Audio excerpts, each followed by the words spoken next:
என்னை வாழ வைத்துக் கொண்டிருக்கும் யூடியூப் சேனல் நேயர்களுக்கு நன்றியும் வணக்கம். எம்டி நேயர்களே, இப்போது நாம் பார்க்க போவது ஜனநாயகன் படத்தின் திரை விமர்சனம். ஜனநாயகன் படத்தில் மாண்புமிகு தமிழக முதலமைச்சர் தளபதி ஜோசப் விஜய், பூஜா ஹெக்டே, மம்தா பைஜு, பாபி தியோல், கௌதம் மேனன், பிரியா மணி மற்றும் பலர் நடித்திருக்கிறார்கள். சத்யன் சூரியன் ஒளிப்பதிவு செய்திருக்கிறார். அனல் அரசு சண்டை காட்சிகளை அமைத்திருக்கிறார். திரைக்கதை வசனம் எழுதி இயக்கியிருப்பவர் எச் வினோத். இந்த படத்தை வெங்கட் நாராயணா தயாரித்திருக்கிறார். ஜனநாயகன் படத்தின் கதை தெலுங்கிலே பகவந்த் கேசரி என்ற படமாகும். பகவந்த் கேசரி படத்தில் ஜூனியர் பாலையா என்கிற பாலகிருஷ்ணா கதாநாயகன் நடித்திருந்தார். எச் வினோத் இயக்குனர் என்பது முடிவு செய்யப்பட்டவுடன் எச் வினோத் தளபதி விஜயை சந்தித்து அவருடைய கதையை சொன்னார். உடனே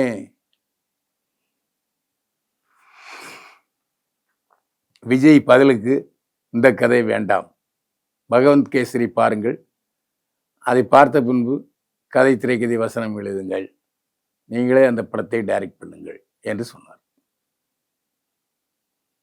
படத்தினுடைய கதை எல்லாருக்கும் ஃப்ளாஷ்பேக். விஜய்க்கு ஃப்ளாஷ்பேக். விஜய் மிகச்சிறந்த காவல் அதிகாரி. நல்ல காவல் அதிகாரின்னா தான் நம்ம ஊரில் பலருக்கு பிடிக்காது இல்லை. ஏன்னா நிறைய பேர் லூசு பேலாக இருக்கானுங்க, சட்டவிரோத செயலை செய்கிற இருக்காங்க. அதனால் அந்த நல்ல போலீஸ் அதிகாரியை பிடிக்கவில்லை.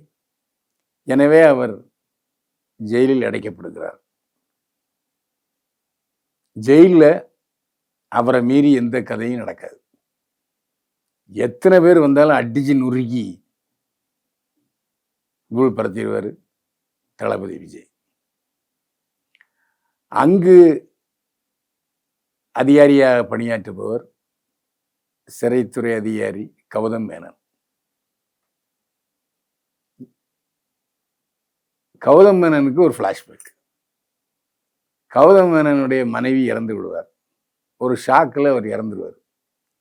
கௌதம் மேனன் மனைவிக்கு தன்னுடைய மகளை, அதாவது மமிதா பைஜு, அவரை எப்படியாவது இராணுவத்தில் சேர்க்கணும் அப்படிங்கிற ஒரு லட்சியம். மனைவியினுடைய லட்சியத்தை நிறைவேற்றுவது என்பதில் குறியாக இருந்தார் கௌதம் மேனன். ஆனால் மமிதா பைஜு ரொம்ப பயப்படுவார். சின்ன சின்ன அதிர்வுகளை கண்டாலே அப்படின்னு பயந்துடுவார். இப்படிப்பட்ட சூழ்நிலையில் கௌதம் மேனன் எதிரிகளால் தாக்கப்பட்டு குற்றும் ஈரும் கொலையுருமாய கிடப்பார். அப்போ விஜய்கிட்ட சொல்லுவார், என் பொண்ணை எப்படியாவது இராணுவத்தில் சேர்த்திருப்பா அப்படின்னு சொல்லுவார். எதுக்காக கௌதம் மேனனுக்கு கடமைப்பட்டவருங்கிறது, விஜயுடைய அம்மா ரேவதி சாவு படுக்கையில் இருப்பார். மரணப்படுக்கையில் இருக்கிற அம்மா ரேவதியை பார்ப்பதற்கு பரவல் கிடைக்காது விஜய்க்கு. ஆனால் இதை தெரிந்த கௌதம் மேனன், இவர் ஒரு நல்ல போலீஸ் அதிகாரி, ஏதோ சந்தர்ப்பவசனால இவ்வளோ ஜெயிக்க வந்துட்டாருன்னு சொல்லி அவருடைய சொந்த பாதுகாப்பில் அவரை ஜெயிலிருந்து அழைச்சிட்டு போய் அம்மா ரேவதியை பார்க்க வைப்பார். மகனை பார்த்த சந்தோஷத்தில் கண்ணை மூடிடுவாங்க ரேவதி. இதன் காரணமாக தனக்கு உதவி செஞ்சார கௌதம் மேனன், ஏன்னா அவருக்கு உதவி செய்யணும்னு நினைப்பார். இதில் என்ன, அவர் சாவதற்கு முன்னால், கௌதம் மேனன் சாவதற்கு முன்னால் இவருக்கு விஜயை ரிலீஸ் பண்ண சொல்லி உத்தரவு போட்டு போயிடுவார். ஆனால் இது என்ன லாஜிக்னு எனக்கு புரியவே இல்லை. ஒரு சிறைத்துறை அதிகாரி நினைத்தால் ஜெயிலில் உள்ள கைதியை விடுதலை பண்ண முடியுமா? நீதிமன்றம் சொல்லில அவரை விடுதலை பண்ண முடியும். கதை அப்படி இருக்கு. அதனால விஜய் வெளியே வந்துடுவார். விஜய் வரும்போது அவரை டெபுடேஷன்ல அங்க போடுவாங்க. அப்போ அந்த இடத்துல மாவட்ட செயலாளர், ஆளுங்கட்சியினுடைய மாவட்ட செயலாளர் பிரகாஷ்ராஜ் தான் வச்சது சட்டம். பிரகாஷ்ராஜுக்கு ஒரு ஃப்ளாஷ்பேக். அதாவது மிகச்சிறந்த நாணயம் உள்ள கட்டுப்பாடு உள்ள அதிகாரி பாபி தியோல். அவரை சிறைப்பிடிப்பதற்கு முயற்சி செய்யும் போது பிரகாஷ்ராஜ், இந்த பாரு, இங்க வர்ற டிசி, ஏசி, ஓசி எல்லா பேரும் பதவி வைக்கிறதுக்கு முன்னால என்னை பார்த்து சல்யூட் வச்சுட்டு தான் போவாங்க. அதனால நீ என்னை பார்க்க வா அப்படின்னு உத்தரவு போடுவார். சரி, பிரகாஷ்ராஜ் சொல்றாருன்னு சொல்லிவிட்டு பாபி தேவலும் போனா யூனிஃபார்மு, பேண்ட், சட்டையெல்லாம் கிழிச்சு அண்டர்வேரோட அனுப்பிடுவார். அண்டர்வேரோட ஐஜி ஆஃபீஸுக்கு வருகிற பாபி தியோல் தற்கொலை பண்ணிக்க முயற்சி பண்ணுவார். அப்பா அவருடைய மனசாட்சி சொல்லும், நீ ஏன்டா தற்கொலை பண்ணிக்கிற, நல்லவன் தானே, தற்கொலைலாம் பண்ணக்கூடாது, அது கோழையினுடைய செயல்பாடுன்னு சொன்ன உடனே அவர் தற்கொலை பண்ணாம அவர் என்ன முடிவு எடுக்கிறாருன்னா, இந்த சமுதாயத்தில் நல்லது செய்ய விடாம பிரகாஷ்ராஜ் கெடுத்துட்டான்ல, சமுதாயத்தை நம்ம பழி வாங்கணும்னு சொல்லி தீவிரவாதி ஆயிடுவார். அதாவது ஜெயிலில் இருப்பார். அந்த ஜெயிலை உடைச்சிக்கிட்டு வெளியே அந்த நாட்டு பிரதமரையே மாத்துற அளவுக்கு சர்வ வல்லமை படைத்தவராகிடுவார் இப்போ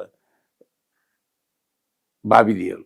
அதுக்கப்புறம் தமிழ்நாட்டில் எப்படியாச்சும் சட்டம் ஒழுங்கு சீர்கிட வைக்கணும்னு சொல்லிவிட்டு இந்து கோயிலில் வெடி வைப்பார். உடனே அங்கே கிறிஸ்தவர்கள் போராட்டம் பண்ணுவாங்க, இஸ்லாமியர்கள் போராட்டம் பண்ணுவாங்க, மதக்கலவரம் உருவாயிரும். வெளிநாட்டில் இருந்து துப்பாக்கிகளை இறக்குமதி பண்ணி எல்லாருக்கும் துப்பாக்கி கொடுப்பார், சுட்டுட்டு சாவுங்கடான்னு சொல்லி. அப்போ என்ட்ரி விஜய் அதை அடக்க முயற்சி பண்ணுறாரு, அடக்குறாரு. அதுக்கப்புறம் பிரகாஷ்ராஜ பாரு அப்படிங்கிறாரு. பாபி தியோல் கைது செய்யப்பட்டாரா, பிரகாஷ்ராஜுக்கு தண்டனை கிடைச்சதாங்கிறது தான் கதை. தளபதி விஜய் வழக்கம் போல அவர் எல்லா படங்களும் என்ன செய்வாரோ அதை அப்படியே செஞ்சிருக்காரு. அவருடைய ரசிகளை நன்றாக உசு பேசுகிறார். என்ட்ரியில் மாண்புமிகு தமிழக முதலமைச்சர் ஜோசப் விஜய்னு போட்டோன்னே எந்திரிச்சு ஒரே கலைபுரம்.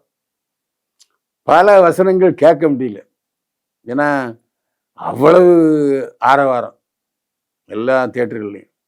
ஏன்னா தளபதி கடைசி படம் அப்படிங்கிறனால சரியான கூட்டம் முதல் நாள், அதில் சந்தேகமே இல்லை. படம் ரசிகர்களுக்காகவே எடுக்கப்பட்ட படமாக விஜய் பண்ணியிருக்காரு. நிறைய அரசியல் வருது, கள்ளச்சாராய சாவு வருது, அதுக்கு போராட்டம், அதுக்கப்புறம் போராட்டம் நடக்குது. அந்த போராட்டத்துக்கு ஒரு பெண்மணி தலைமைங்கிறா, கண்ணகி சேலையில் போராட்டம் நடத்துகிறா, அவள் பொண்ணை கடத்திட்டு போய் நிர்வாணம் கொலை பண்ணி வீசிடுவாங்க பிரகாஷ்ராஜ் ஆட்கள், அதுக்கு சண்டை போடுவார் விஜய். இப்படியா படம் திணிக்கப்பட்ட விஷயங்களாக படம் போயிட்டுருக்கு. விஜய் பொறுத்த வரைக்கும் அவர் வழக்கம் போல பண்ணியிருக்காரு. அவருக்கு என்ன முடியுமோ அந்த திறமையாக முழு கொண்டிருக்காரு. எனக்கு தெரிஞ்ச ஒரு விஷயம் என்னென்னா, இனிமேல் நாம் இதே கேரக்டர் தான் எல்லா படங்களையும் பண்ண வேண்டிய சூழ்நிலை வரும். அதனால் வேண்டான்னு அவருக்கே போர் அடிச்சிட்டு, யாருக்கு, விஜய்க்கு. அதனால தான் நம்ம சினிமாவில் அடிக்கிறத விட்டுட்டு அரசியலுக்கு வரணும்னு ஒரு ஆசை வந்ததுன்னு நினைக்கிறேன். ஏன்னா சமீபத்தில் ஒரு 7-8 படங்கள் பார்த்தீங்கன்னா அதே காட்சிகள் தான் இதில் வருது. அதற்காகவே சண்டை போடுறாரு. இப்படி கடைசியில் இப்படிங்கிறாரு இப்படிங்கிறாரு. மாற்றம் வருமா? ஆமாம், தேர்தலில் மாற்றம் வரும்.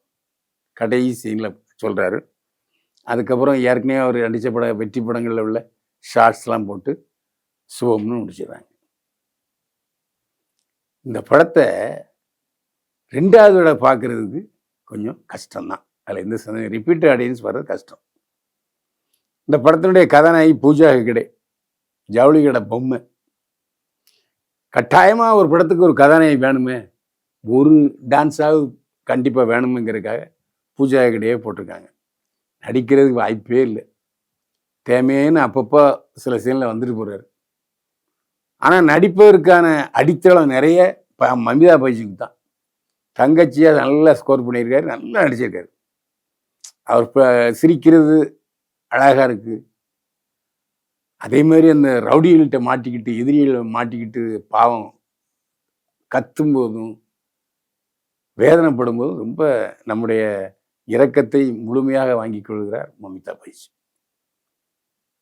இந்த படத்தில் 2 வில்லன்கள், பாபி தியோல்,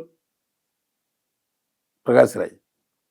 பிரகாஷ்ராஜ் எப்பவும் போல வழக்கம் போல தான், அதில் மாற்றம் இல்லை. செல்லம் அப்படிங்கிறதெல்லாம் இதில் இல்லை.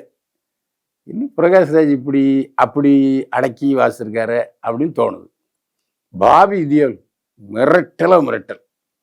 படம் பார்த்துட்டு வரும்போது நினைவில் நிற்கிறது பாபி தியோல் தான். அட்டேங்க அப்பா, என்ன வில்லத்தனம் பாருங்க பா, அவ்வளவு கொடூரமான வில்லன் பாபி தியோல். அந்த 6 பேக் வச்சுக்கிட்டு வரும்போது அப்படி மிரட்டியிருக்காரு. அதே மாதிரி லாஜிக் மிரரில் என்னென்னா, அவன் தான் சட்டை பண்டை கழட்டிட்டான், அப்புறம் பிரகாஷ்ராஜ் இந்த இதை போட்டு போடான்னு சொல்கிறாரு. ஒழுங்குமுறையே சட்டையை வாங்கி போட்டு ஐஜி ஆஃபீஸ் வரணும்ல, அப்படியே அண்டர்வேரோட ஐஜி ஆஃபீஸுக்கு வர்றாரு. இது முழுக்க சினிமாத்தனமாக இருக்குது. படத்தில் லாஜிக் மீறல்னு சொல்ல முடியாது, லாஜிக்கே இல்லை படத்தில். விஜய் அத்தனை பேரை அறுவாளை வச்சு வெட்டுறாருங்க. அறுவாளை வச்சு வெட்டுவாலும் பரவாயில்ல. இந்த ராஜாக்கள் படத்தில் வரும்ல, எம்ஜிஆர் வாள் வச்சிருப்பார்ல, எம்ஜிஆருடைய வாழை எடுத்து விட்டு போலீஸ் அதிகாரி வராரு, எல்லாத்தையும் வெட்டுறாரு, தலையெல்லாம் தனியாக போகுது. இந்த படம் ஏ சர்டிஃபிகேட் கொடுத்ததுக்கு காரணம் பயங்கர வன்முறை. படத்தில் வன்முறையின் உச்சம்னே சொல்லலாம். ஏ சர்டிஃபிகேட் கொடுத்தது சால பொருத்தம். சின்ன பசங்கள்லாம் பார்த்தாங்கன்னு வச்சுங்க, ஒன்று அழுது தேட்டரை விட்டு வெளியே போயிடுவான், இல்லை வீட்டுக்கு போய் கத்திரிக்கை இந்த காய்கறி இருக்கிற கத்தி எடுத்து எவனையா குத்தணும்னு சொல்லுவான். அந்த மாதிரி ஒரே ரணகளம், ரத்தமும் சதையுமாக சண்டை. அதுவும் கிளைமேக்ஸில் சண்டையோ சண்டை. அதுவும் கிராஃபிக்ஸ் இந்த பக்கம், ஏஐ இந்த பக்கம் போட்டு மிரட்டிட்டாங்க. இந்த படத்தில் சண்டை காட்சி அமைத்த அனலரசு ஸ்டண்ட் மாஸ்டர் பாராட்டப்பட வேண்டியவர். இன்னும் சொல்ல போனால் இயக்குனரை விட அதிகமாக உழைத்திருப்பவர் ஸ்டண்ட் மாஸ்டர் அனலரசுவுக்கும் அவருக்கு ஒத்துழைத்த அத்தனை ஸ்டண்ட் வீரர்களுக்கும் சல்யூட் வைக்கணும். அதான் விஷயம். மற்றபடி ஆங்காங்கே சில நடிகர்கள் எல்லாருமே ஏற்கனவே பார்த்த படங்களில் உள்ள வசனம், அதே பொசிஷன், ஒரு கரகரத்த குரலில் பேசுறது, அப்படிதான் இருக்கு.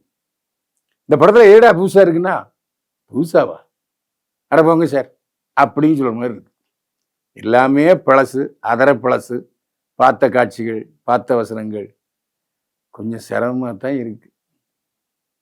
அதாவது கொஞ்சம் புதுசாக ஏதாவது செஞ்சுருக்கலாமே அப்படிங்கிறத விஜயும் முயற்சி பண்ணலை, இயக்குனர் வினோத்தும் முயற்சி பண்ணலை. இந்த படம் தேர்தலுக்கு முன்னால் வந்திருந்தா விஜய் ரசிகர்கள் அப்செட் ஆகிருப்பாங்க.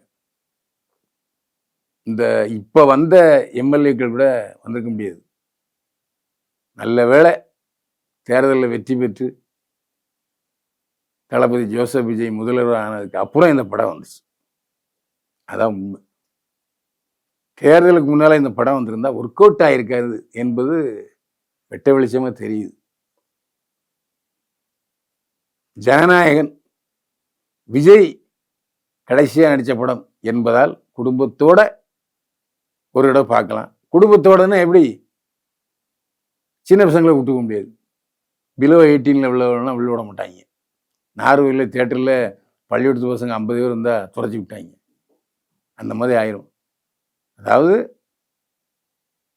மூத்தவர்கள், பெரியவர்கள் இந்த படத்தை பார்க்கலாம். சரி, குழந்தை இருக்கு, வீட்டில் விட்டுட்டு போக முடியுமா? பார்க்க முடியாது. அது பெருத்த நஷ்டம் தான், அதில் எந்த சந்தேகம் இல்லை. ஏ சர்டிஃபிகேட் என்பது வருமானத்தை குறைக்கும் நடவடிக்கை என்பது உறுதி. பைல்வான் பார்வையில் ஜனநாயகன் படத்துக்கு 100க்கு 40 மதிப்பெண்கள். மீண்டும் சந்திப்போம்.